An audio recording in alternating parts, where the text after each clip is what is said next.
কতগুলো মেয়েকে দেখলাম বিভিন্ন বিশ্ববিদ্যালয় থেকে পাশ করার পরে ওরা নাকি নিজেরা ছেলের বাড়িতে গিয়ে বিয়ে করে ছেলে সহ নিজের বাবার বাড়ি আসতেছে। এটা উল্টা কাজ। এই যে অলিমা তৈরি হয় এই দেশে, মেয়ের বাড়িতে ছেলের বাবারা প্রায় 150, 200, 500 মানুষ নিয়ে যে খায়, এটা জায়েজ নেই। এই সিস্টেম পাল্টাতে হবে। পুরা ইসলামের বিরুদ্ধে কাজ, এটা হিন্দুদের প্রথা। হিন্দুরা ওদের মেয়েদেরকে বিয়ের দিন সব দিয়ে দেয়, সারা জীবন আর কিচ্ছু দেবে না। এই জন্য ছেলের পক্ষ থেকে বলা হয় আপনি 200, 500 লোক নিয়ে আসেন, জীবনের মতো একবারে খাইয়ে দিই। আমরা মুসলমান, আমরা এই কাজ কেন করব বলেন? আমাদের যাদের ছেলে আছে অবশ্যই আপনি মেয়ের বাড়িতে লোকজন নিয়ে যাবেন না।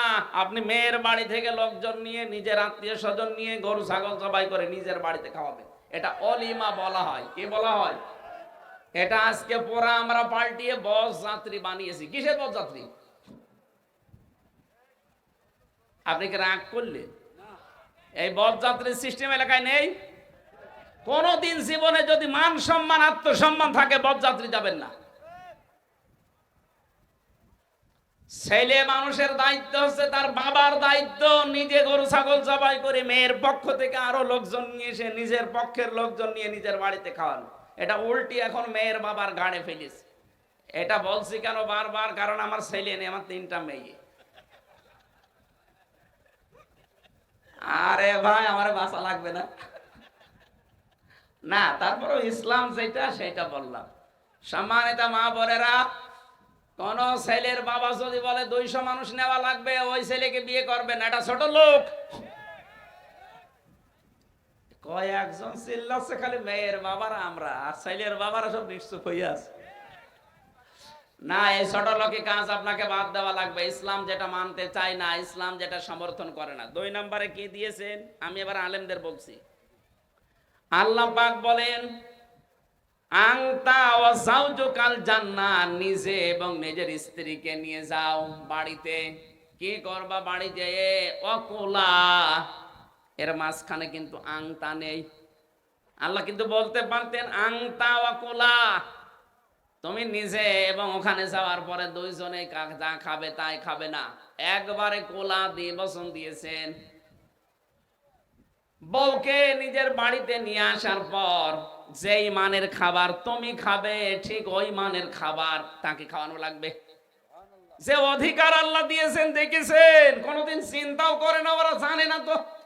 ওরা যদি চিন্তা করতো, জানতো বাংলাদেশে যারা আজ নারী পক্ষ, নারী স্বাধীনতা আন্দোলন, নারী বিপ্লব পরিষদ, নারী মুক্তি পরিষদ, 13টা সংগঠন কাজ করছে এদের অধিকার আদায়ের জন্য। কি অধিকার আদায় করেছেন আপনি? আপনি অধিকার আদায় করার পরিবর্তে তাদের ভোগের সামগ্রী বানাচ্ছেন। কথা বলেন ঠিক কিনা? ইসলাম যেটা দিয়েছে কি অধিকার দেখেন তো? স্বামী নিজে মরণের খাওয়া খাবে, আর যতটুকু বেঁচে থাকে বউকে খাওয়াবে না, জীবনও না। যা খাবেন, যা পরবেন, যেই রকম মানের জায়গায় থাকেন, ঠিক ওই রকম মানের খাবার বউকে দেওয়া লাগবে। এটা তার অধিকার। এই জন্য মাঝখানে আল্লাহ আংতা দেয়নি, একবারে কুলা। 2 বচন দিয়ে আল্লাহ জানিয়েছেন অধিকার সমান করে দিলাম। জোরে বলেন সুবহানাল্লাহ। এতটুকু আল্লাহ শেষ করেননি। রাগাদান হাইসো সে তোমা, শুধুমাত্র বউকে খাওয়াবে তা না, মাঝে মাঝে বেড়াতে যাবে, যেখানে যাবে যা ইচ্ছা খাবে, যেই জায়গায় যাতে মনে চাই সেখানে যাবে। কিন্তু সাবধান, ওয়ালা তাকরাবা হাদিহিস শাজারা, ওই গাছের কাছে যাবে না। কোন গাছ? আমরা মনে করি শুধু গন্ধম গাছ। শুধু যদি গন্ধম গাছ হবে তাহলে কোরআনে আয়াত নাজিল করে 1500 বছর পরে আল্লাহ আমাদের জানাচ্ছে কেন? এখানে শুধু গন্ধম গাছ নয়, তাফসিরে হাক্কানি মুফাসসির লিখেছেন পৃথিবীতে যাবার পর আল্লাহর বহু বর্ডার আছে। ওটা যেহেতু নিষিদ্ধ গাছ, আল্লাহর এরকম বহু নিষিদ্ধ জায়গা আছে। আপনি বউ নিয়ে বেড়াতে যাবেন, কিন্তু ওই নিষিদ্ধ জায়গায় যেতে পারবেন না, যেখানে গেলে আপনারও পর্দা থাকে না, আপনার বড় পর্দা থাকে না। সামনে বসা মুসলমান ভাইরা, পর্দার আড়ালের সম্মানিতা মা এবং বোনেরা, প্রাণ প্রিয় সৈয়দপুরবাসী, মঞ্চে বসা আছেন বিভিন্ন রাজনৈতিক দলের নেতৃবৃন্দ, সামনে বসা প্রাণ প্রিয় মুসল্লি ভাইরা, আল্লাহকে ধন্যবাদ জানাচ্ছি। আওয়াদানা আনকা ওয়িজরাক আল্লাযী আনকাযা যাহরাক।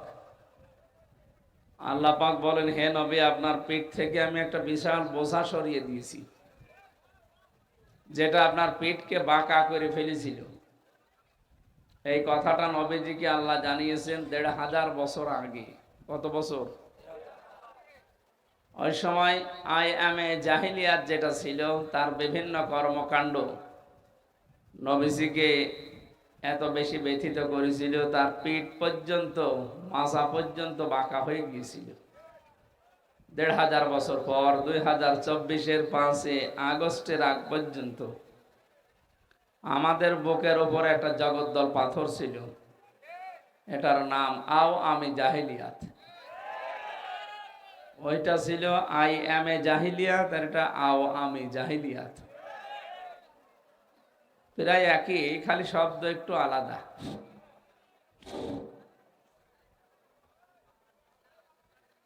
বাস্তবতা যেহেতু আমরা বুকের উপর থেকে পাথর সরাতে পেরেছেন, আল্লাহ তাআলা নবীজির পিঠের উপর থেকে সরিয়েছিলেন। বুক আর পিঠ, এই দুইটা গুরুত্বপূর্ণ জায়গা। এখানে কিছু থাকলে নিঃশ্বাস নিতে কষ্ট হয়। পুরা জাতি ঠিক আমরা এই অবস্থায় ছিলাম। আল্লাহ যেহেতু দয়া করে পাথরটা বুকের উপর থেকে সরিয়ে দিলে, এখন যেহেতু নিঃশ্বাস নিতে পারছি, এখনো মুক্তভাবে পারি না, তার মানে এখনো তো ষড়যন্ত্র থেমেনি। তারপরও যতটুকু পারছি বলেন আলহামদুলিল্লাহ। এই আমাদের পাথর সরে যাওয়ার নমুনা। এর উপরে আমাদের আর শক্তি নেই, কারণ বাকি যে পাথরগুলো এখনো আছে, জালিমদের পাথর দূর হয়ে গেলেও মুনাফিকদের পাথর এখনো দূর হয়ে যায়নি। এমনকি বহু বেঈমান দিয়ে দেশ এখনো ভরপুর করা আছে। কথা বোঝেন? যারা জাতীয়তাবাদে বিশ্বাস করে, কমিউনিজমে বিশ্বাস করে, সমাজতন্ত্রে বিশ্বাস করে, ধর্ম নিরপেক্ষ মতবাদে বিশ্বাস করে, এরা নামাজ, রোজা, হজ, যাকাত করতে পারে, দান সাদকা করতে পারে, মসজিদের সভাপতি হতে পারে। এদেরও আবু জেহেলের মতো ঈমান নেই। আপনি কি রাগ করলেন? এইটার মানে একটু শক্ত হয়ে গেল না? এটা নরম করে বলি। ১৫০০ বছর আগে আবু জেহেল আপনাদের এই নীলফামারী এই মসজিদের সভাপতি ছিল নাকি? কাবা শরীফের, বুঝেন? ও কাবার খেদমত করতো, হাজিদের পানি পান করাতো, সওয়াবের উদ্দেশ্যে না, ধান্দায়। হাজিদের পানি পান করিয়েছে কিসের জন্য বলেন তো? ধান্দায়, কিছু টাকা পয়সা, অর্থ সম্পদ উপার্জন করার জন্যে। আমার তো মনে হয় এখনো অনেকেই মসজিদের ক্যাশিয়ার হয় ধান্দায়। আমাকে বেশি বলে ফেললাম না? একটু বেশি হয়, কারণ মসজিদের দায়িত্ব নিতে হলে কোরআনে কারীম তাকে 5টা গুণ অর্জন করার আহ্বান জানিয়েছে। ইন্নামা ইয়া'মুরু মাসাজিদাল্লাহি মান আমানা বিল্লাহি ওয়াল ইয়াউমিল আখিরি ওয়া আকামাস সালাতা ওয়া আতাজ যাকাতা ওয়া লাম ইয়াখশা ইল্লাল্লাহ। সূরা তাওবার ভেতরে আছে। আল্লাহ বলেন, হে নবী, মানুষকে জানান, আমার ঘরের আবাদ যদি কেউ করতে চায়, আমার মসজিদের সভাপতি, সেক্রেটারি, মোতাওয়াল্লি, সদস্য হতে চায়, তার প্রথমে আমি আল্লাহর প্রতি ঈমান থাকা লাগবে। কে বলছেন বলেন তো? এটা কি, এই আয়াত কি আমার বানানোর ক্ষমতা আছে? আপনাদের আছে? তাহলে কথা জানিয়েছে কে? যে আমার প্রতি ঈমান আনা লাগবে আগে। আর আল্লাহর প্রতি ঈমান তাদের আছে যারা জাতীয়তাবাদে বিশ্বাস করে না? নেই। যারা ধর্ম নিরপেক্ষ মতবাদে বিশ্বাস করে, এদের ঈমান আল্লাহর প্রতি আছে না। যারা কমিউনিজম বিশ্বাস করে, যারা সমাজতন্ত্র বিশ্বাস করে, এ মানুষগুলোর ভেতরে ঈমান নেই আল্লাহর প্রতি। কেন? কারণ এগুলো আল্লাহ একটাও বানাননি। আল্লাহ বানিয়েছেন ইসলাম। কি বানিয়েছেন? ওমা ইয়াবতাগি গায়রাল ইসলামি দীনান ফালা ইউকবালা মিনহু। পৃথিবীতে ইসলাম বাদ দিয়ে যত নিয়ম নীতি আছে, যত ইজম আছে, যত বাদ আছে, সব বাদ। কে বলছেন? ফালাই ইকবালা মিনহু, ইকবালার আগে লান আছে, এর আগে ফা আছে। আল্লাহ তাআলা বলেন, হে নবী, জীবনও আমি ওদের ওইগুলো কবুল করব না। আহুয়া ফিল আখিরাতি মিনাল খাসিরিন, সবচাইতে বড় ক্ষতিগ্রস্ত হবে লোকটা আখিরাতে, ওর খবর আছে। সুতরাং এই যে চারটা কথা বললাম, আরো আছে, আমি এদেশে চলে যেহেতু এগুলো এই জন্য বললাম। এই যারা সমাজতন্ত্র কায়েম করতে চায়, যারা জাতীয়তাবাদ এদেশে প্রতিষ্ঠা করতে চায়, যারা কমিউনিজম প্রতিষ্ঠা করতে চায়, যারা ধর্ম নিরপেক্ষবাদ এদেশে কায়েম করতে চায়, এই মানুষগুলো এইটা বিশ্বাস করে যে ক্ষমতার উৎস জনগণ। এই কারণে তাদের ঈমান নেই।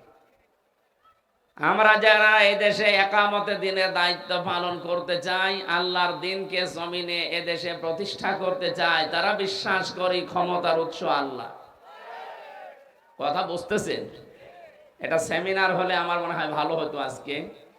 এটা তো গ্রাম্য একটা এলাকা, মানে 12 বাপের 13 ছেলে বসে আছে। আপনি শুনতেছেন তো? আপনি না শুনলেও অসুবিধা নেই, রেকর্ড হচ্ছে, এটা সারা দুনিয়ায় কালকে ছড়াবে। সুতরাং আমি সবাইকে উদ্দেশ্য করে বলছি, সারা পৃথিবীতে আল্লাহ যেটা পারে ওইটা অন্য কেউ পারে, এই বিশ্বাস করার নাম শিরিক। একেবারে কাটছাট কথা। আর শিরিক যারা করে তারা মুশরিক। কথা বলে না কেন? এ বাংলাদেশে আমার মনে হয় সবচাইতে বেশি মুশরিক শিরিক করে মেয়েরা। ওদের একটু অসুখ হলে ওরা ইব্রাহিম নবীর মতো আল্লাহর কাছে ধর্ণা দেয় না, দেয় বাবার কাছে, কবরের কাছে, মাজারের কাছে, পানি পড়ার কাছে, তাবিজের কাছে। ওয়াইদা মারিদতু ফাহুয়া ইয়াশফিন। বহু মেয়ে লোকের সন্তান হয় না, এরা যদি বিয়ের 8-10 বছর, 10 বছর, 12 বছর পার হয়, পাগল হয়ে যায়।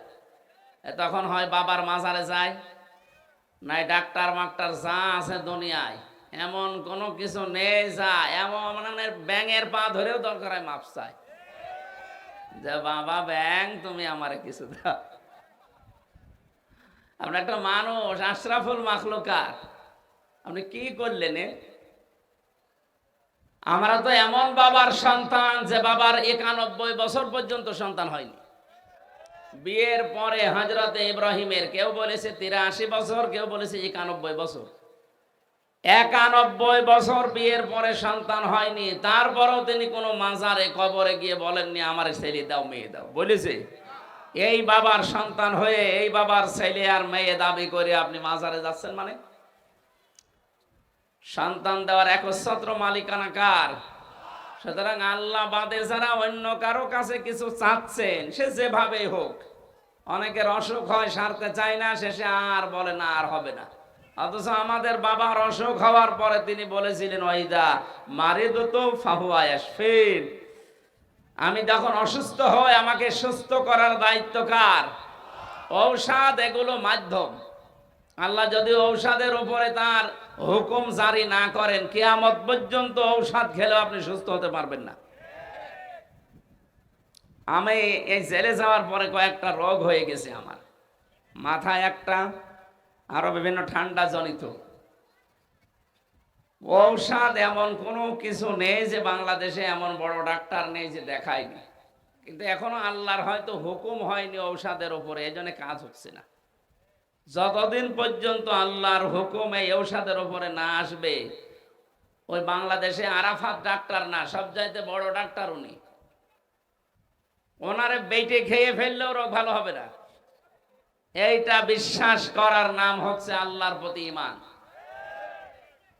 সুতরাং আল্লাহর প্রতি যারা ঈমান আনতে পারে, যে চারটা কথা বললাম, এই চারটা ইজমের প্রতি, বাঁধের প্রতি তাদের কখনো বিশ্বাস থাকে না। বাংলাদেশে আমরা সংবিধান এমন ভাবে বানিয়েছি, গঠনতন্ত্র আমাদের দলীয় এমন ভাবে তৈরি করা যে আমাদেরকে মুশরিক হতে বাধ্য করছে।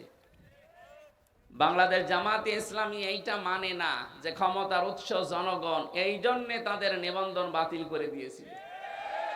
ওরা বিশ্বাস করে ক্ষমতার উৎস আল্লাহ। আন্নাল কুওয়াতা লিল্লাহি জামিআ, সব ক্ষমতার উৎসকে। এখন যদি কেউ এসে এই কথা বলে যে হ্যাঁ আপনি জামাতকে টেনে কথা বললেন, আমরা বিএনপি করি, আওয়ামী লীগ করি, জাতীয় পার্টি করি, আরে ভাই ওগুলো তো আমি কোরআনে পাচ্ছি না। আপনি যে জাতীয়তাবাদ করেন, সমাজবাদ করেন, জাতীয় পার্টি করেন, আওয়ামী লীগ করেন, এটা কি কোরআনে আমি পাচ্ছি? জামাত ইসলাম করেন, এটা কোরআনে পাচ্ছি না? এটা পেয়েছি। এটা পেয়েছি কেন? অমিম্মান খালাকনা উম্মাতুন ইয়াহদুনা বিল হাক্কি ওয়া বিহি ইয়াদিলুন। কোরআনে কারিমে আল্লাহ বলেন তোমাদের ভেতরে এমন একটা দল থাকবে, এটা হক দল।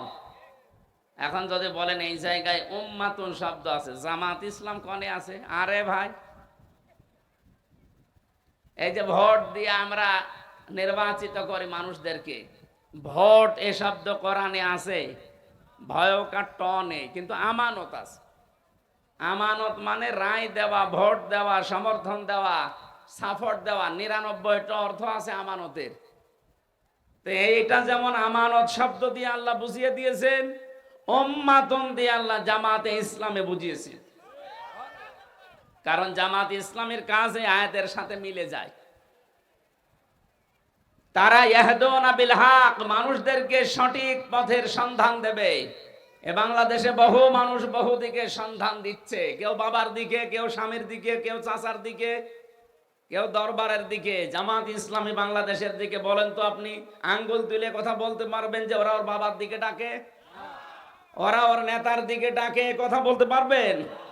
হ্যাঁ, ওরা ডাকছে আল্লাহর দিকে। আল্লাহর বিধান কি করে কায়েম করা যায়, এইটাই তাদের সবচাইতে বড় নেশা, এইটাই সবচাইতে বড় পেশা বানিয়েছে। কি করে আমরা জমিনে আল্লাহর বিধান দেখতে পারি। ইয়াহদুনা, এটা মজারে, বর্তমান ভবিষ্যৎ, প্রেজেন্ট ফিউচার, বিল হক, সত্য পথে তারা মানুষদেরকে দেখায়। সত্য পথে পৃথিবীতে কোনটা? ইসলাম। বলেন বলেন।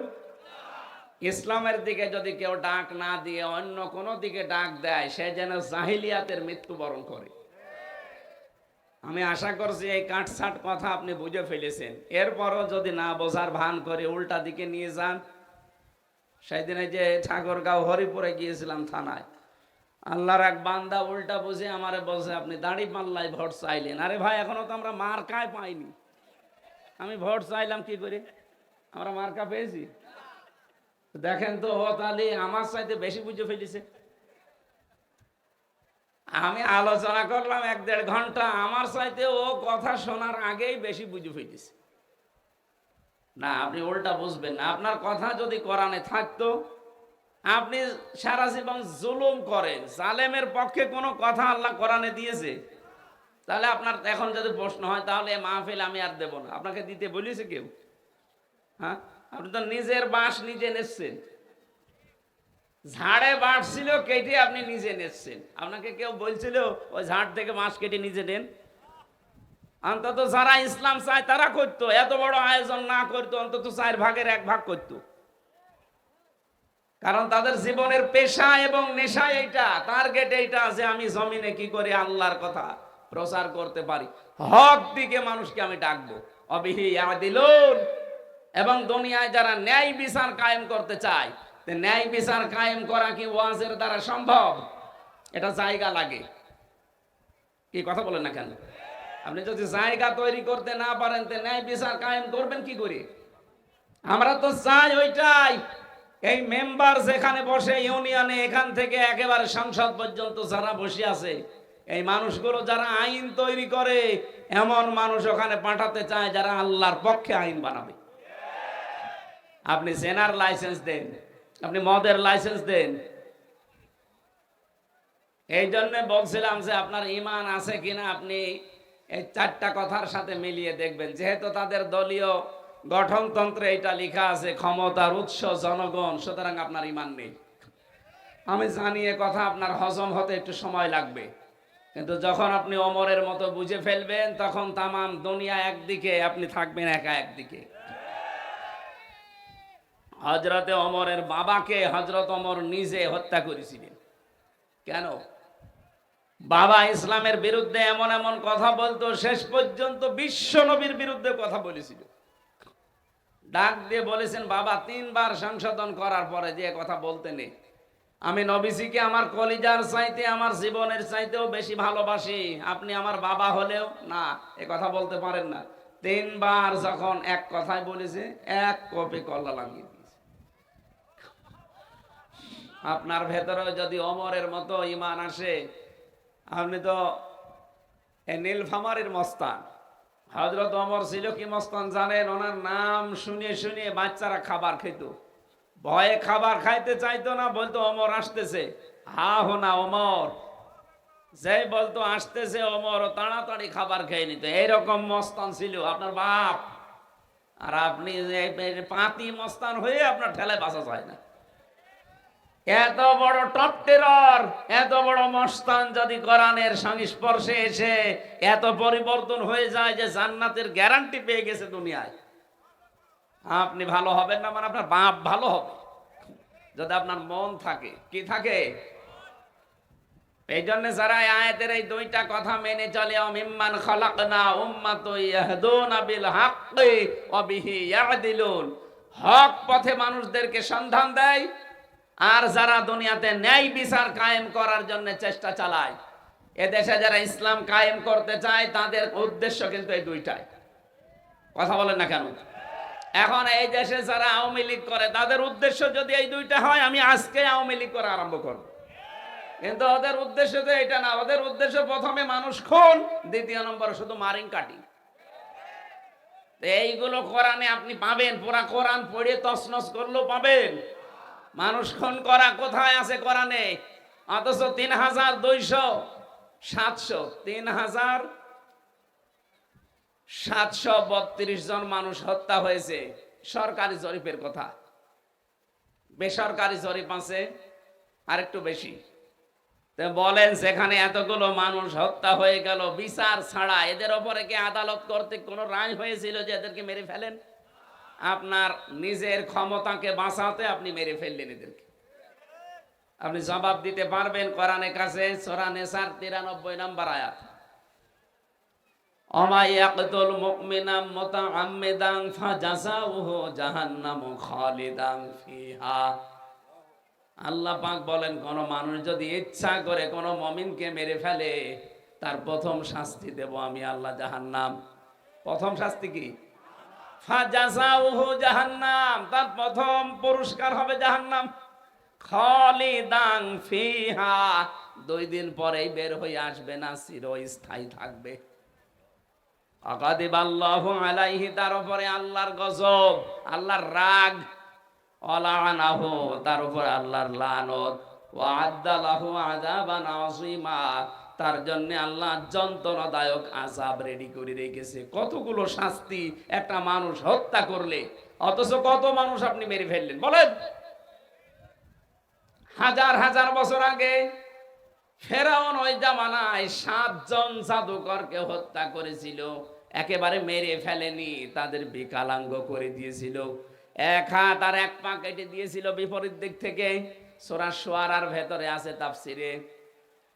হযরতে মুসা নবীর জামানায় যে জাদুকর গুলো মুসা নবীর আল্লাহর প্রতি আর তার প্রতি ঈমান এনেছিল, ফেরাউন রাগ করে তাদের বিপরীত অঙ্গ সব কেটে দিয়েছিল। তারপরও তারা ঈমান থেকে বিচ্যুত হয় নাই, পা পিছলিয়ে তারা চলে যায় নাই। অথচ এই 2024-এর 5 আগস্টের আগে আমরা দেখলাম শুধু 7 জন না, 3,732 জন মানুষকে আপনি মেরেই ফেললেন। 2780 জন মানুষ এখনো হাসপাতালের বেডে কাতরাচ্ছে।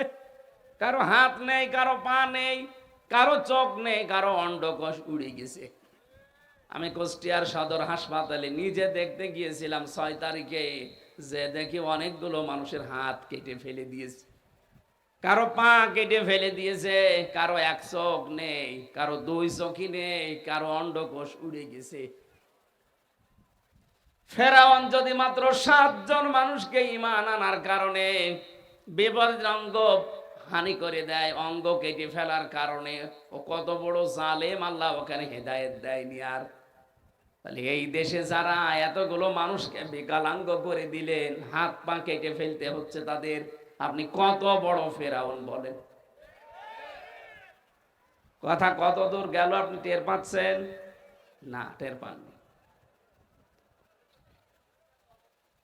এই জন্য আমি আপনাকে বাঁচাতে চাই। এই অনুষ্ঠান লক্ষ লক্ষ টাকা খরচ করে দিলেন, 5টা মানুষ যদি জাহান্নামের পথ থেকে জান্নাতের পথের দিকে আসতে না পারে, তে অনুষ্ঠান দেওয়ার দরকার কি? কথা বলেন না কেন? 2 ঘন্টা আলোচনা করার পরও যদি মসজিদে ফজরের নামাজে 20 জন মানুষ না বাড়ে, তো আলোচনা করে আমারও বেকার, আপনাদেরও বেকার। আমরা তো চাই শুধু দুনিয়া না, রব্বানা আতিনা ফিদ দুনিয়া হাসানা ওয়া ফিল আখিরাতি হাসানা। দুনিয়ায় শান্তি চাই, স্বস্তি চাই, নিরাপত্তা চাই, কল্যাণ চাই। মরণের পরও শান্তি চাই, স্বস্তি চাই, নিরাপত্তা চাই, কল্যাণ চাই। সব চাইতে বড় কল্যাণ মরণের পরে আল্লাহর বানানো জান্নাত। অকিনা আযাবান নার। আমরা সবাই বাঁচতে চাই জাহান্নামের আগুন থেকে। এই জন্য আজকের এই আলোচনা আপনারা সাজিয়েছেন, আমারও কষ্ট করে আপনি কুষ্টিয়া থেকে নিয়ে আসলেন।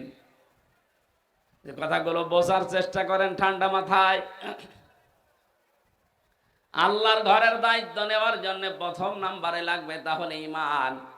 যাদের ওইগুলোই বিশ্বাস আছে, আমি বলছি তাদের ঈমান নেই। আপনি কোরআন দিয়ে মিলালি পাচ্ছেন যে তাদের ঈমান নেই। মালতু লাকুম দীনাকুম ওয়া আতমামতু আলাইকুম নি'মাতি ওয়া রাদিতু লাকুমুল ইসলাম দীনা। আজকের এই দিনে আমার জীবন ব্যবস্থা ইসলাম আমি পরিপূর্ণ করে দিলাম। যত নিয়ামত আমার ছিল সব নিয়ামত তোদের জন্য আমি পূর্ণ করলাম। আর আমি নিজে খুশি হয়ে গেলাম ইসলাম দিন ধর্ম হিসাবে ইসলামের উপরে খুশি হয়ে গেলাম। তাহলে আল্লাহ যেটাই খুশি আপনি ওইটা বাদ দিয়ে নিরপেক্ষ দৃষ্টি দিয়ে ঈমান থেকে বলবেন, যা ঈমানই আছে ওইটা থেকে বলেন। এ দেশে যারা আওয়ামী লীগ করে, আওয়ামী লীগের উপরে আল্লাহ খুশি, জাতীয়তাবাদের উপরে আল্লাহ খুশি। তাহলে ইসলাম আল্লাহ দিত না? এই সহজ কথা বোঝেন না কোন কারণে বলেন তো? কে আপনাকে বাধা দিচ্ছে? ইয়া আইয়ুহাল ইনসানু মা গাররাকা বিরাব্বিকাল কারীম। হে দুনিয়ার মানুষেরা, তোমার ওই মহান সম্মানিত রব সম্পর্কে কে তোমাকে ধোঁকায় ফেলে দিচ্ছে? তোমার দল, তোমার বাবা মা, তোমার ওই দরবার। ফাইনা তাযহাবুন, কোথায় যাচ্ছেন? এদিকে আসেন। ইন হুয়া ইল্লা যিকরুল লিল আলামিন। এ কোরআনে কারীম বিশ্ববাসীর জন্য একটা উপদেশ। জোরে বলেন সুবহানাল্লাহ। কোরআনের উপদেশ শোনার পরও যদি কারো মনের ভেতরে প্রতিক্রিয়া তৈরি না হয়, আমার মনে হয় ওরে আজরাইল দেখার আগে আর ভালো হওয়ার সম্ভাবনা নেই। এই জন্য সহজ ভাবে, একেবারে নরম ভাবে বলছি, আপনি মেনে নিন। ইসলাম বাদ দিয়ে যেখানে আছেন ওগুলো সব ভ্রান্ত। ওখানে থাকলে আপনি জাহান্নামে যাচ্ছেন। এই জন্য ভাঙা কণ্ঠ, এরপরও আবার বলা লাগছে আপনি ফিরে আসেন ভাই। ফাইনা তাযহাবুন, কোথায় যাচ্ছেন? ফিরে আসেন। 3 নম্বরে, 2 নম্বরে কিয়ামতে জবাব দেওয়া লাগবে, বিশ্বাস তার থাকবে। কিয়ামতে জবাব দেওয়া লাগবে, বিশ্বাস থাকলে মসজিদের ক্যাশিয়ার টাকা মেরে খায়। বাংলাদেশে এটা ছিল না? বহু মসজিদের ক্যাশিয়ার 2 বছরে ধনী হয়ে যাচ্ছে। কি গো? টাকা মনে হচ্ছে আল্লাহ দিয়ে যাচ্ছে। আল্লাহ দিয়েছে, কারণ আল্লাহর ঘর। একশোর মসজিদের দেওয়াল ঘড়ি চুরি করার সময় হাত আটকিয়ে গেছে। মুসল্লিরা চেপে ধরে আচ্ছা করে পিটাচ্ছে, ওই বেটা আর জায়গা পাও না, মসজিদের ঘড়ি চুরি করো। চোর চিল্লাচ্ছে, ওই মুসল্লি বেশি ফতোয়া দিবা না, এ মসজিদও আল্লাহর, আমিও আল্লাহর বান্দা। আল্লাহর ঘর থেকে আল্লাহর বান্দা জিনিস নেবে, এখানে চুরি বলে? কত বড় ফতোয়া! আমার তো মনে হচ্ছে দেশের বহু মানুষের চিন্তা ভাবনা এখন এই। আপনি আল্লাহর ঘরের টাকা পয়সা মেরে খাবেন মনে করছেন আমি তো আল্লাহর ঘরেরই সেক্রেটারি, এই ঘরেরই ক্যাশিয়ার। এর টাকা মারলে মনে হয় কোনো গুনাহ নেই, ধরা খেয়ে যাবে ভাই। মানুষের সম্পদ হোক আর আল্লাহর সম্পদ হোক, এগুলো যারা আত্মসাৎ করে মেরে খায়, বিশাল সম্পদের পাহাড় তৈরি করে। এই যে এলাকায় শুনলাম থাই ক্যাসিনো চালু হয়ে গেছে। হ্যাঁ, এলাকা আরম্ভ হয়ে গেছে। আমি জানি ওই মানুষ এখানে আসেনি, তারপরে যাতে রেকর্ড হচ্ছে ওদের কানও যাবে কালকে। যদি এইরকম চরিত্রের কেউ থাকেন, থাই ক্যাসিনো যারা চালু করেছেন, কি করবেন আপনি? 2 বছরে আপনি 5 কোটি টাকার মালিক হলেন, 5 তলা বাড়ি বানালেন, 50 বিঘা জমি আপনি মাঠে কিনলেন, সব আপনার হয়েছে। এখান থেকে হয় খুব বেশি হলেও আপনার বয়স এখন 40 বছর, আর 60 বছর পরে আপনি পটল তুলবেন। তুলবেন তো নাই, খুব বেশি হলো আর 80 বছর পর, আর 150 বছর পরে আপনাকে জীবনও আর পাওয়া যাবে না, আপনি মরবেন। যদিও অনেকে আন্দাজে টার্গেট দেয় 41 সাল, অথচ তার বয়স এখন 76। আর 41 সাল টার্গেট দিলে কত বয়স হওয়া লাগবে টের পেয়েছে কোনোদিন? আন্দাজে টার্গেট দেয়। ও যদি এই বিশ্বাস করতো যে আজরাইল আমার পেছনে দাঁড়িয়ে আছে, 1 সেকেন্ডের সময় নেই, 41 সাল না 41 সেকেন্ডেরও কোনোদিন টার্গেট দিত না। যারা এই টার্গেট দেন যে আমার 41 সাল টার্গেট, ক্ষমতায় আমার থাকাই লাগবে, এদেশে যদি 5 কোটি মানুষ মরে যায় যাক, আপনি বিশ্বাস করেন আপনার আল্লাহর উপরে বিশ্বাস নেই, ওনার বিশ্বাস আপনার হায়াতের উপরে। এত কনফিডেন্স আপনি পান কোথায়? আমার 33 বছর বয়স, তাই আমার মনে হয় সামনে বছর আসবে কিনা। আর আপনি আমার মায়ের চাইতেও বড়, আমার মার এখন মনে হয় কত 50 হবে। আমার মার বয়স, নানির বয়স, তাও বড় যদি 41 সাল টার্গেট দেয়, আমার তো মনে হয় এখন মনে হয় টার্গেট দেওয়া দরকার 71 সাল। না, এটা টার্গেট বাদ দেন। টার্গেট দিয়েছিলেন বলে তো আল্লাহর নাম চেপে ধরেছে। তুই কোথায় পেলি? সেকেন্ডের গ্যারান্টি নেই, আন্দাজ দিতে কয়েক বছরের টার্গেট দিয়ে দিস। যারা থাই ক্যাসিনোর সাথে জড়িত আছেন, এই যে বিশাল সম্পদের পাহাড় তৈরি করলেন, কি হবে বলেন? আপনি 150 বছর পর বা 200 বছর পরে যদি আবার ফেরত আসেন, আপনার এই থাই ক্যাসিনো দিয়ে যে 5 তলা বাড়ি বানিয়েছিলেন, এই বাড়ি আপনার উঠতে দেবে? কি বললেন আপনি? উঠতে দেবে? তখন কে থাকবে? হয়তো আপনার নাতির নাতির নাতি, 3 পুরুষের পরে।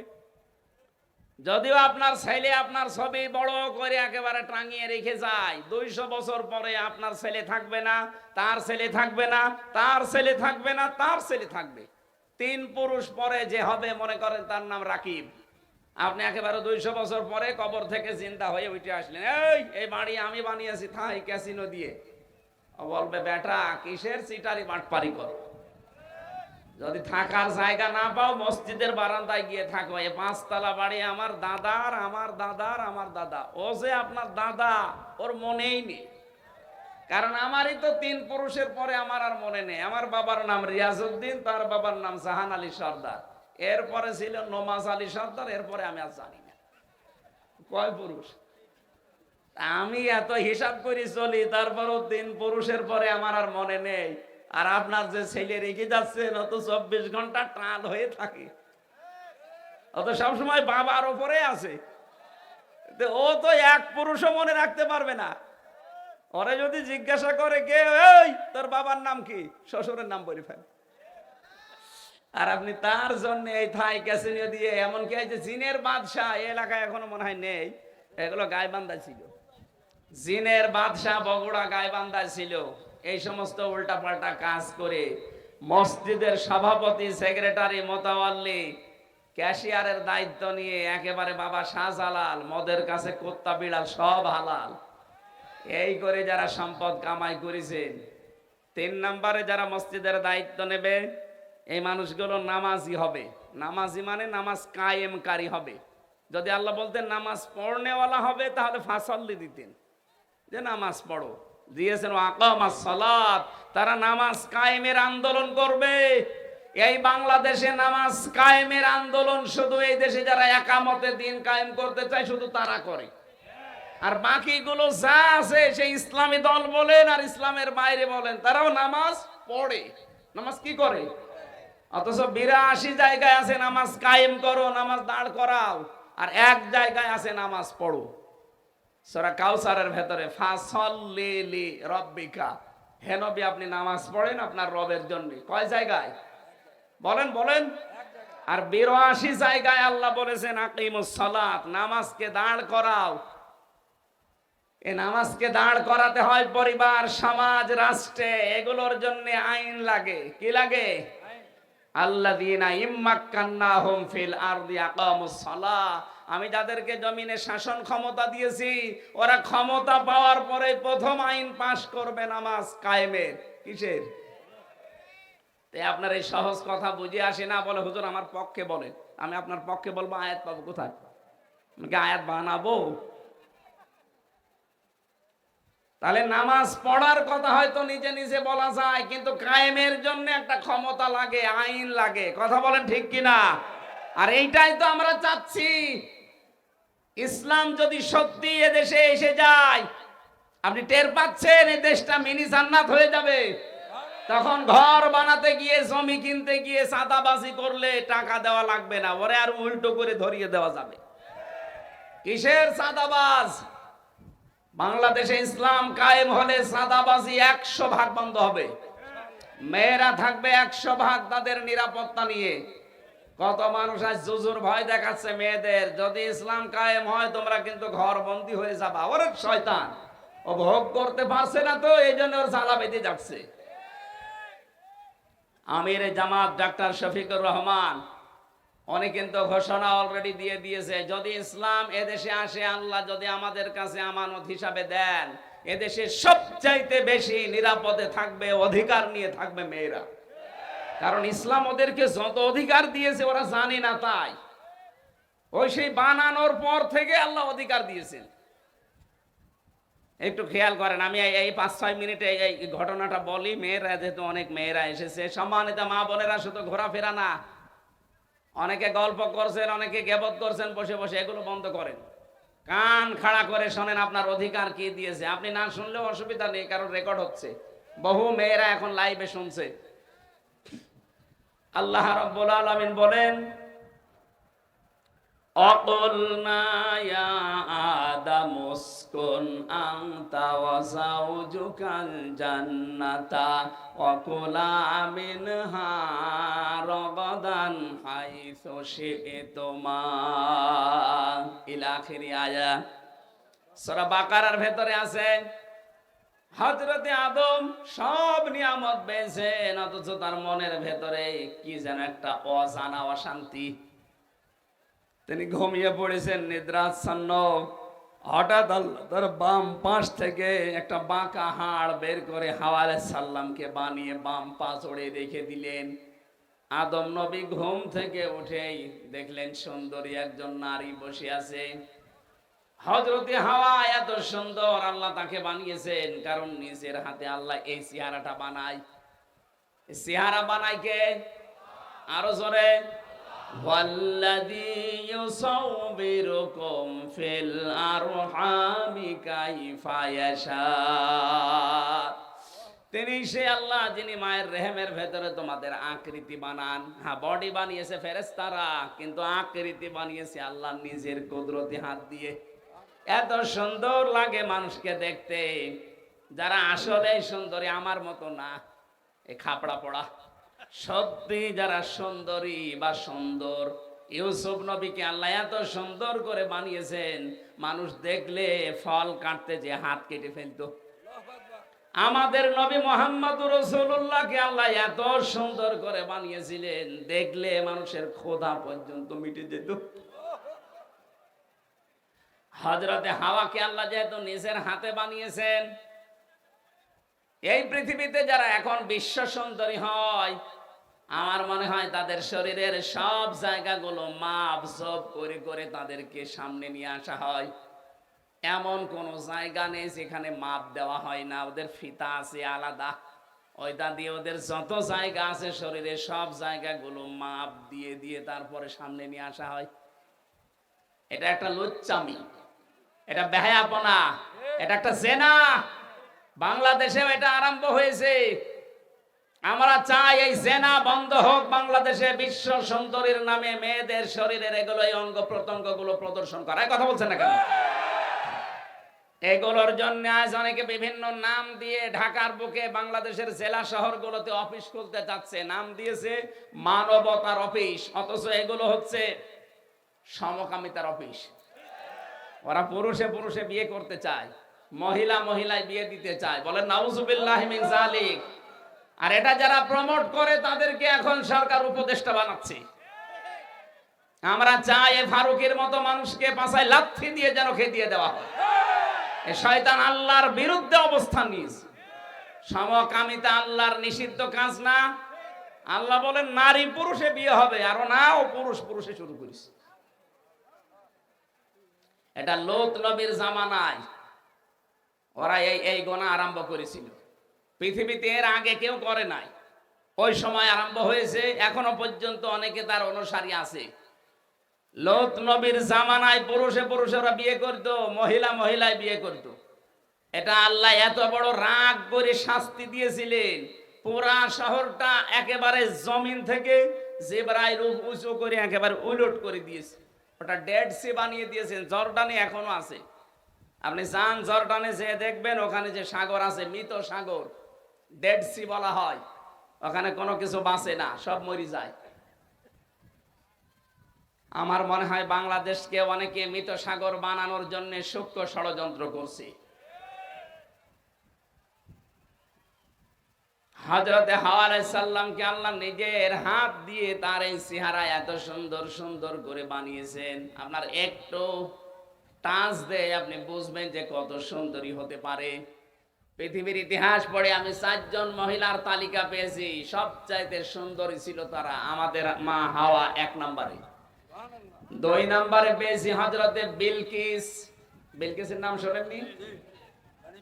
রানী বিলকিস। 3 নম্বরে হযরতে ইউসুফের স্ত্রী জুলাইখা। 4 নম্বরে নাম 2টা আছে, তার 1 নাম্বার হযরতে ইব্রাহিম নবীর বড় স্ত্রী হযরতে সারা। 4 নাম্বার এখানে আরেকটা নাম দেওয়া আছে আমাদের নবী মুহাম্মদুর রাসূলুল্লাহর ছোট মেয়ে ফাতেমাতুজ জোহরা রাদিয়াল্লাহু তাআলা আনহা। এই যে এই মানুষগুলোকে আল্লাহ এত সুন্দর করে বানিয়েছেন, তার 1 নম্বরে যদি থাকে হযরতে হাওয়া, বলেন তো কেমন ছিল? আপনার কল্পনায়ও ধরবে না। আল্লাহ যে জান্নাত বানিয়েছেন বর্ণনা দিয়েছেন যে এমন জান্নাত আমার মুত্তাকি বান্দাদের জন্য আমি বানিয়েছি, যেটা কোনো চোখে দেখেনি, কোনো কানে শোনেনি, কোনো হৃদয়ে কল্পনাও কোনোদিন আসেনি। ও নীলফামারী বাসী, মানুষের কল্পনার জগৎ ছোট না বড়? বলেন বলেন, কেমন বড়? আমি এখানে কল্পনা করলাম যে 10 তলা বিল্ডিং এর মালিক হয়ে গেছি। কল্পনা করতে 1 সেকেন্ড সময় লেগেছিল কি? কিন্তু এটার বাস্তবে রূপ দিয়া কি 1 সেকেন্ডে সম্ভব? 10 তলা বিল্ডিং এর মালিক হতে হলে কত টাকা উপায় করা লাগে? শুধু টাকা উপায় করলেই হবে না, এর জন্য মিস্ত্রি নেওয়া লাগবে, জমি কেনা লাগবে, রড সিমেন্ট বালি ইট বিভিন্ন জিনিস দিয়ে সব বিউটিফাই করে কমপক্ষে 1.5 থেকে 2 বছর সময় লাগবে। তারপরে আমার কল্পনা বাস্তবে রূপ নেবে। আল্লাহ পাক বলেন হাওয়া আলাইহিস সালামকে আদমের কল্পনার চাইতেও সুন্দর করে বানিয়েছিলাম। কি আপনার এই মনে ধরবে যে কত সুন্দর হতে পারে? উনি তো বসে আছেন। হযরতে আদম ঘুম থেকে উঠেই দেখলেন কি গো, জান্নাতে এত কিছু আছে, এতে এত সুন্দর জিনিস তো দেখি নাই। উনি দেখার পরে তাকালেন, আবার ধরতে গেলেন। আল্লাহ পাক বলেন তাকানো যাবে না, ধরাও যাবে না, আদম থামো। হযরতে আদম ডাক দিয়ে বলেছে মাবুদ, এতদিন পর একটা জিনিস পেলাম, তাকানো যাবে না, ধরাও যাবে না, কি বলেন আপনি? তাকানো যাবে, ধরা যাবে যে বুদ্ধি, ওই বুদ্ধি দেন। আল্লাহ বলেন বুদ্ধি একটাই, বিয়ে করা লাগবে। আচ্ছা আমি রাজি আছি। আল্লাহ পাক বলেছেন রাজি হলে হবে না, দেন মোহর দেওয়া লাগবে। বলে আমার কাছে নেই। না, দেন মোহর ছাড়া বিয়ে হবে না, আগে দেন মোহর জোগাড় করো। আল্লাহ পাক হযরত আদম আলাইহিস সালামের মনের অবস্থা দেখে তিনি বলেছিলেন, আমার নবী মুহাম্মদ রাসূলুল্লাহর উপরে 10 বার দরুদ শরীফ পড়ো, এইটাই দেন মোহর হিসাবে কবুল হয়ে যাবে। 10 বার দরুদ পড়ে বউ যখন হয়ে গেছে, আল্লাহ বলেন এবার বউ নিয়ে বাড়ি যাও। অকুল না, আমি বললাম ইয়া আদম উসকুন আনতা ওয়া যাওজুকাল জান্নাহ, আনতা আগে দিয়েছেন যে তুমি নিজে যাও, বউ সাথে করে নিয়ে যাও। এখানে বাস্তবে বাংলাদেশে আমরা অনেক উল্টা পাল্টা কাজ এই কয়েক বছরে দেখলাম।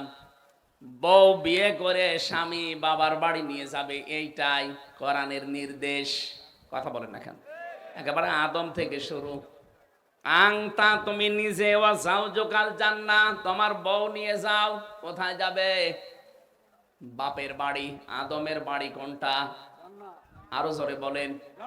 আর আমাদের বাবা যেহেতু আদম, এজন্য ওইটা আমাদের বাবার বাড়ি। কথা বুঝতেছেন? তাহলে বিয়ে করার পরে বউ নিয়ে আপনি নিজে নিয়ে যাবেন বউকে বাবার বাড়িতে, এটা কোরআনের আদেশ। কিন্তু কত মানুষ আজকে কোরআনের এই আদেশকে মানে না। দেখি আর বউ বিয়ে করে বাবার বাড়ি নিয়ে যাবে দূরের কথা, নিজে সহ ঘর জামাই থাকে। এটা ঘর জামাই নাকি? এর গায়ে হাত দিচ্ছেন কেন? না, এখানে ঘর জামাই আছে আমি জানি। ঘর জামাই কারা? হাত তোলেন তো।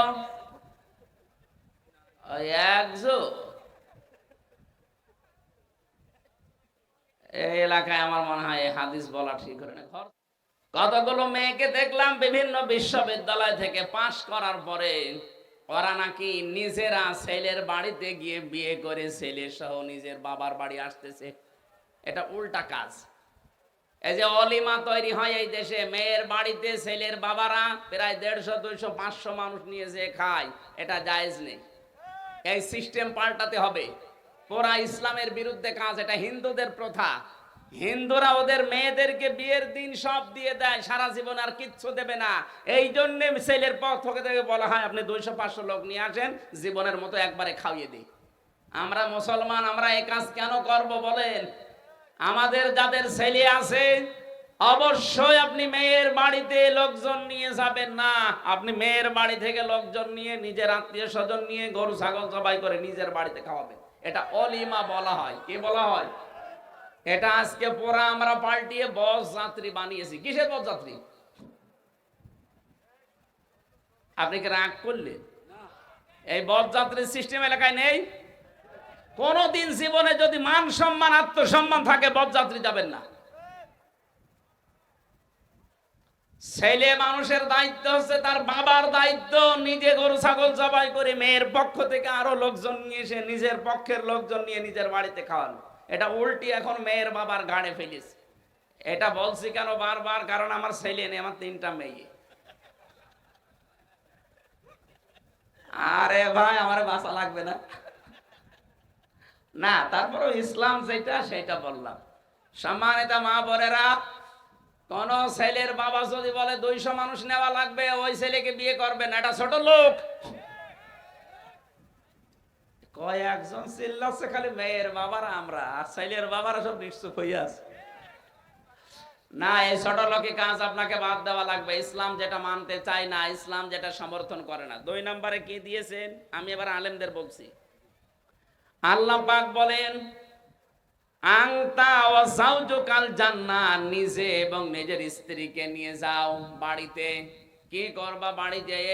অকুলা, এর মাঝখানে কিন্তু আংতা নেই। আল্লাহ কিন্তু বলতে পারতেন আংতা ওয়াকুলা, তুমি নিজে এবং ওখানে যাওয়ার পরে দুইজনে যা খাবে তাই খাবে না। একবারে কোলা দিয়ে বচন দিয়েছেন।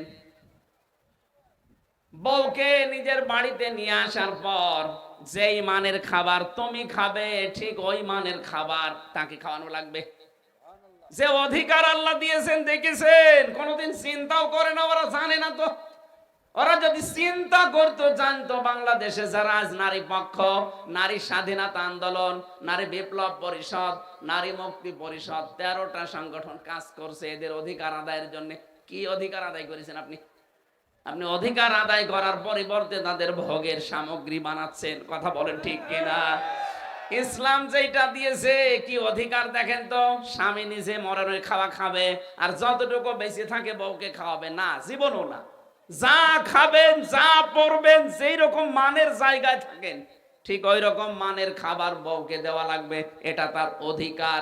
এই জন্য মাঝখানে আল্লাহ আংটা দেয়নি, একবারে খোলা।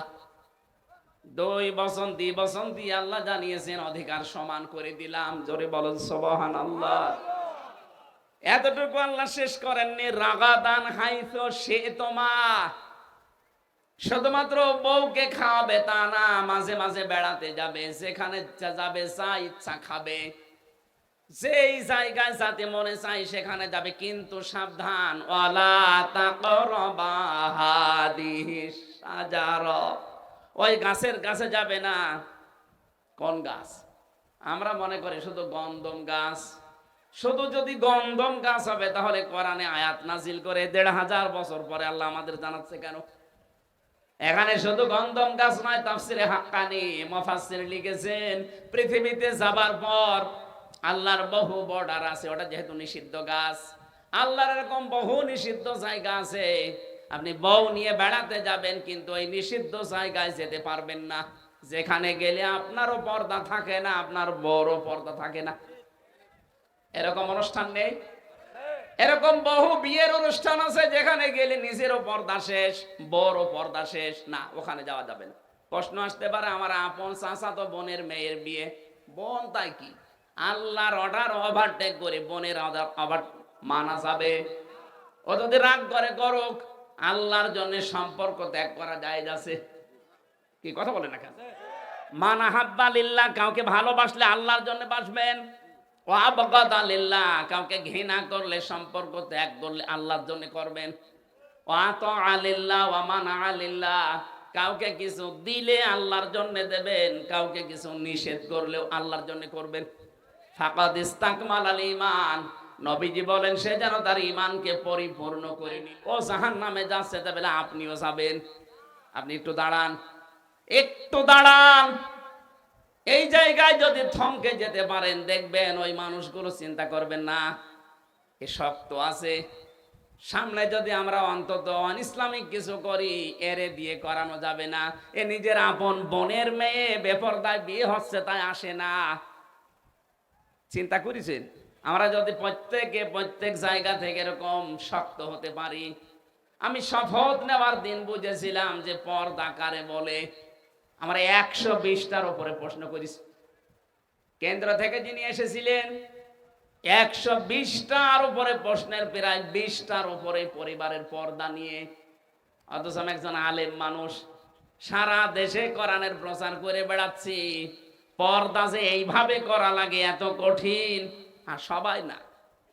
সত্যি যারা মন থেকে শপথ নেয় আল্লাহর জন্যে, ইন্না সলাতি ওয়া নুসুকি ওয়া মাহইয়ায়া ওয়া মামাতি লিল্লাহি রাব্বিল আলামিন, এগুলো যারা মন থেকে পড়তে পারে তাদের জীবন দেখবেন দিন যত যাবে পরিচ্ছন্ন হবে।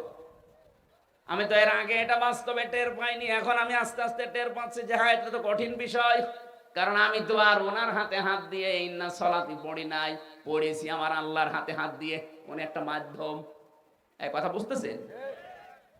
এই জন্য আজকে থেকে আপনি যদি সিদ্ধান্ত নেন যে না, আল্লাহর বিধান যেখানে লঙ্ঘন হয়ে যায়, আমার বউ নিয়ে আমি যাব না, আমার যুবতী মেয়ে নিয়ে আমি যাব না, আমার পুত্রবধূ আমি পাঠাবো না, আপনি নিজে শক্ত থাকবেন, আস্তে আস্তে আপনারে দেখে এলাকায় আল্লাহ হেদায়েতের হাওয়া জারি করে দেবে।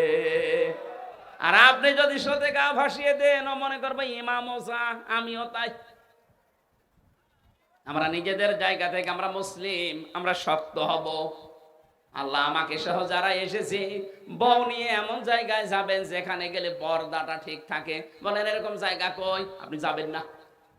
আরে ভাই, আসল জায়গা তো আর এইটা না, এরপরে যেহেতু আর একটা জায়গা আছে, ওই জায়গাটার জন্য প্রস্তুতি নেন। ওইটাই আমাদের আসল জায়গা, এখানে যেভাবে হোক আপনার দিন কেটে যাবে। আপনি তো 60 বছর 70 80 বছর পরে আপনার আর খোঁজ পাওয়া যাবে না, আপনি মরে যাবেনি। অন্তত এরপরে যে শুরু হচ্ছে ওটা 80 বছরের না, 100 বছরের না, ওটা অনন্তকালের জন্যে। আমরা ওই জীবন চাই না চাই না? আরো জোরে বলেন। আল্লাহ আমি সহ যারাই এসেছি ওই জীবনের প্রস্তুতি নেওয়ার তৌফিক দেন, বলেন আমিন। এটা এখন মেলা বসে বিভিন্ন জায়গায়, অনেকে যুবতী মেয়ে নিয়ে যাচ্ছে, বউ নিয়ে যাচ্ছে। কিসের মেলায় যান আপনি? শিশু মেলা নাম দিয়েছে, শিশু নেই, শুধু শিশুর খালারা আর মামারা, শুধু অ্যাক্সিডেন্ট হয়। বৃক্ষ মেলা নাম দিয়েছে, কোনো বৃক্ষ নেই, শুধু চিপাই চাপাই উল্টা পাল্টা কাজ চলছে। কথা বলছে না কেন? যেখানে গেলে পর্দা থাকে না। বহু পার্কে এখন দেখতে পাচ্ছি বউ নিয়ে মানুষ যায় বেড়াতে, যে দেখা যায় এমন এমন পরিস্থিতি, এরকম পার্কে যাওয়ারও দরকার নেই। আপনারা বন্ধ করে দেন, পার্ক কর্তৃপক্ষ যারা আছে দেখবেন এই অবৈধ কাজ তারাও বন্ধ করে দেবে। বলবে আমার লোকজন নেই, কাস্টমার আসে না, এটা করলে এটা আর করা যাবে না, তখন বাধ্য হয়ে সংশোধন হয়ে যাবে। আর ইসলাম যদি আসে, পার্কে যে এই কিস করা জীবনের মতো মিটিয়ে দেবে। কথা বলেন না কেন? হযরত আদমকে আল্লাহ এই সংবাদই দিয়েছিলেন। এই আয়াতের ভেতরে প্রায় 3টা মেয়েদের বিশাল বিশাল অধিকার লুকিয়ে আছে। তাদের জীবনের শুরু থেকে আল্লাহ অধিকারগুলো দিলেন। আজ পর্যন্ত এই অধিকার বাংলাদেশে আমরা কায়েম করতে পারি নাই। আর আমরা আন্দাজে চিল্লায় ওদের ভোগ করার জন্যে। মা বোন যারা এসেছেন, আপনাকে আল্লাহ যে অধিকার পরিবারে, সমাজে, রাষ্ট্রে দিয়েছে, পৃথিবীর কোন ধর্ম দেয়নি, দিতেও পারবে না। অন্যান্য ধর্মে মেয়েরা যদি অসুস্থ হয়, ওই যে 3 দিন 7 দিন 10 দিন অসুস্থ থাকে, ওই 10 দিনের স্বামী তাদের কাছে পর্যন্ত যায় না। আপনি ইহুদিদেরকে জিজ্ঞাসা করেন, খ্রিস্টানদের জিজ্ঞাসা করেন। আমি বহু জাতির সাথে দুনিয়াতে মিশেছি, বাইরের জগতে। সিঙ্গাপুরে গিয়েছিলাম, ওখানে মালয়েশিয়া, থাইল্যান্ড সহ যে সমস্ত দেশগুলো ঘুরলাম, যেখানে ইহুদি পেয়েছি, খ্রিস্টান পেয়েছি, বৌদ্ধ পেয়েছি, তাদের সাথে তাদের স্ত্রীরা আছে। কথাবার্তায় যখন আমার সাথে মিলে যায়, জিজ্ঞাসা করে যে ভাই কি অবস্থা এই ধর্মের, ওরা নিজেরাই বলেছে যে না, আমাদের মেয়েরা যখন অসুস্থ থাকে তখন তাদের থেকে আমরা দূরে থাকি। অথচ আমাদের ধর্ম ইসলামে মুহাম্মদ রাসূলুল্লাহর স্ত্রী হযরতে আয়েশা বলেন, আমি নিজে যখন অসুস্থ, নবী আমার এই থোড়ার উপরে মাথা দিয়ে কোরআন পড়েছি। আপনি এর মতো ধর্ম পাবেন কোথায় দুনিয়ায়? এটা একটা বললাম। পৃথিবীতে সবচাইতে বেশি স্বামীর অধিকার স্ত্রী হিসাবে নবীজি বলেছেন, আমি এসে দেখি আয়েশা রুটি বেলছিল, রুটি তৈরি করছিল, আর ছাগলে এসে রুটিগুলো একটা একটা করে নিয়ে দৌড় দেয়। পরিশ্রান্ত শরীর নিয়ে বাড়িতে আসলাম, এসে দেখি এই চুলার পাশে যে ঠান্ডা জায়গা, চুলা তো গরম জ্বলছে, পাশে যে ঠান্ডা, এই ঠান্ডায় উনি ঘুমিয়ে পড়েছে। অথচ রুটিগুলো যে কয়টা খামির বানানো, ছাগলে টেনে টেনে নিয়ে চলে যাচ্ছে। আমি এসে আয়েশাকে জাগাইনি, ওই অবস্থায় রেখে দিয়েছি। আমি জানি যে ক্লান্ত হয়ে গেছে, রাতে ইবাদত বন্দেগীতে ছিল, হয়তো এখন ঘুম লেগে গেছে।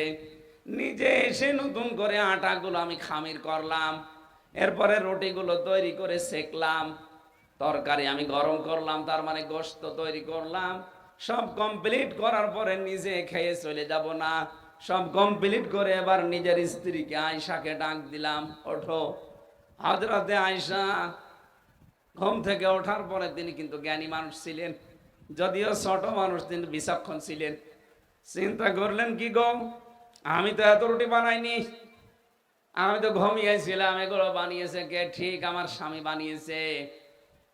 বিশ্ব নবী হযরতে আয়েশার অবস্থা দেখে বুকের ভেতরে টেনে বললেন, আয়েশা লজ্জা পেও না, আমি তো তোমার স্বামী।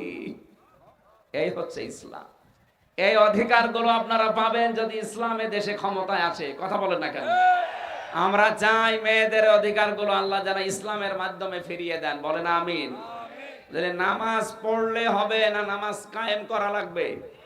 কায়েম যারা করতে যাচ্ছে, আপনি সমর্থন দেবেন তাদের। ওয়াতা যাকাতা, সম্পদ থাকলে যাকাত দেবেন। ওয়ালাম ইয়াখশা ইল্লাল্লাহ, আল্লাহ বাদে কাউকে ভয় করবেন না।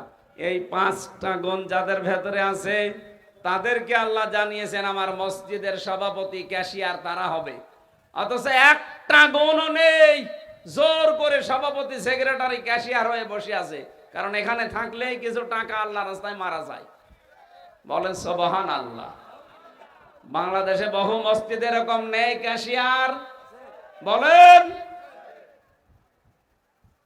এই জন্য আমরা যেটা বোঝাতে চাচ্ছিলাম, এই পৃথিবীতে যে মানুষগুলো যে দায়িত্বে আছেন, আমরা তো আমি জাহিলিয়াত দেখিনি। আমি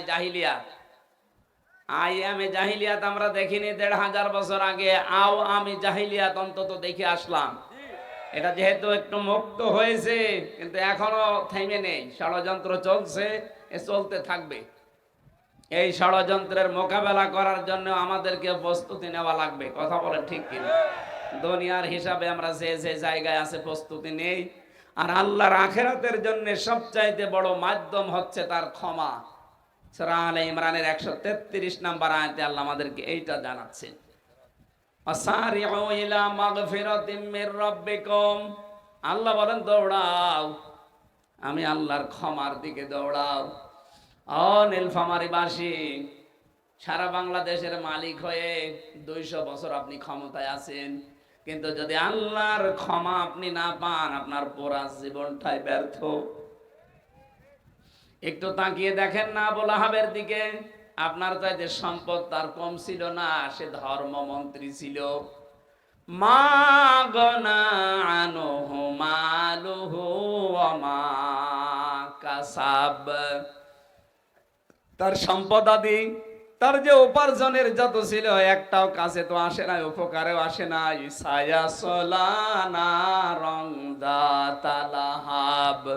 আল্লাহ বলেন অতি শীঘ্রই আমি তাকে লেলিহান আগুনে প্রবেশ করাবো। কি হলো তার এই মন্ত্রিত্ব, এই অর্থ সম্পদ? এই জন্য আমরা আমাদের বিবেককে কাজে লাগাই, একটু হুঁশ ফিরান। অর্থ সম্পদ, টাকা পয়সা, এগুলো দুনিয়ায় পড়ে থাকবে, দুনিয়ার জিনিস। আমার আখিরাতের জন্য যেটা দরকার, এটা ক্ষমা। কি দরকার? আল্লাহ যদি আমাকে ক্ষমা করে দেয়, মাফ করে দেয়, এটা আমার সবচাইতে বড় বড় বিষয়, বড় পুঁজি। আর জান্নাতিন আরদুহা, ওই জান্নাতের দিকে দৌড়াও। কারদিস সামাওয়াতি ওয়াল আরদ, যার প্রশস্ততা আল্লাহ বানিয়েছে আকাশ আর জমিনের চাইতেও বিস্তৃত। উইদ্দাত লিল মুত্তাকিন, যেটা আল্লাহ মুত্তাকিদের জন্য তৈরি করে রেখেছেন। আমাদের এখানে প্রশ্ন হচ্ছে, মুত্তাকি কারা? আমরা অনেকে মনে করি হুজুরের মতো বিশাল জব্বা গায়ে দিয়ে, একটা টুপি মাথায় দিয়ে, আমার মতো রুমাল গলায় দিয়ে শুধু জিকির করা, সুবহানাল্লাহ, এটা মুত্তাকি হয়ে গেল না। মুত্তাকির এখন আধুনিক অর্থ হচ্ছে যোগ্যতা সম্পন্ন হওয়া। যে যেখানে যে জায়গায় যাবেন, ওই জায়গাটাতে আগে শিক্ষা লাগবে আর প্রশিক্ষণ লাগবে। কথা বুঝতেছেন? আপনি কোন জায়গায় দায়িত্ব নিতে চান, শুধু বললেই হবে না যে দেন। আপনাকে ওই বিষয়ের শিক্ষা আগে লাগবে এবং প্রশিক্ষণ লাগবে। এই দুইটার সমন্বয়ে আল্লাহ একজন আছে, এই বিশ্বাস করে, ভয় করে যখন ওই জায়গাটায় দায়িত্ব নেবেন, দুর্নীতি মুক্ত করা তখন সহজ হবে এবং সঠিকভাবে ওই কাজটা আপনি আঞ্জাম দিতে পারবেন। আর এইটাই আমরা যারা ইসলামী সংগঠন করি, এইটাই আমরা চাই। আপনাকে যোগ্যতা সম্পন্ন গড়ে তুলতে চাই।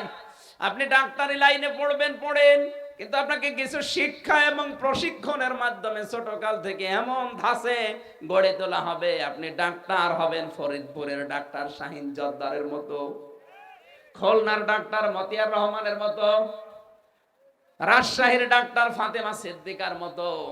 এইরকম ডাক্তার আপনাকে আমরা বানাবো।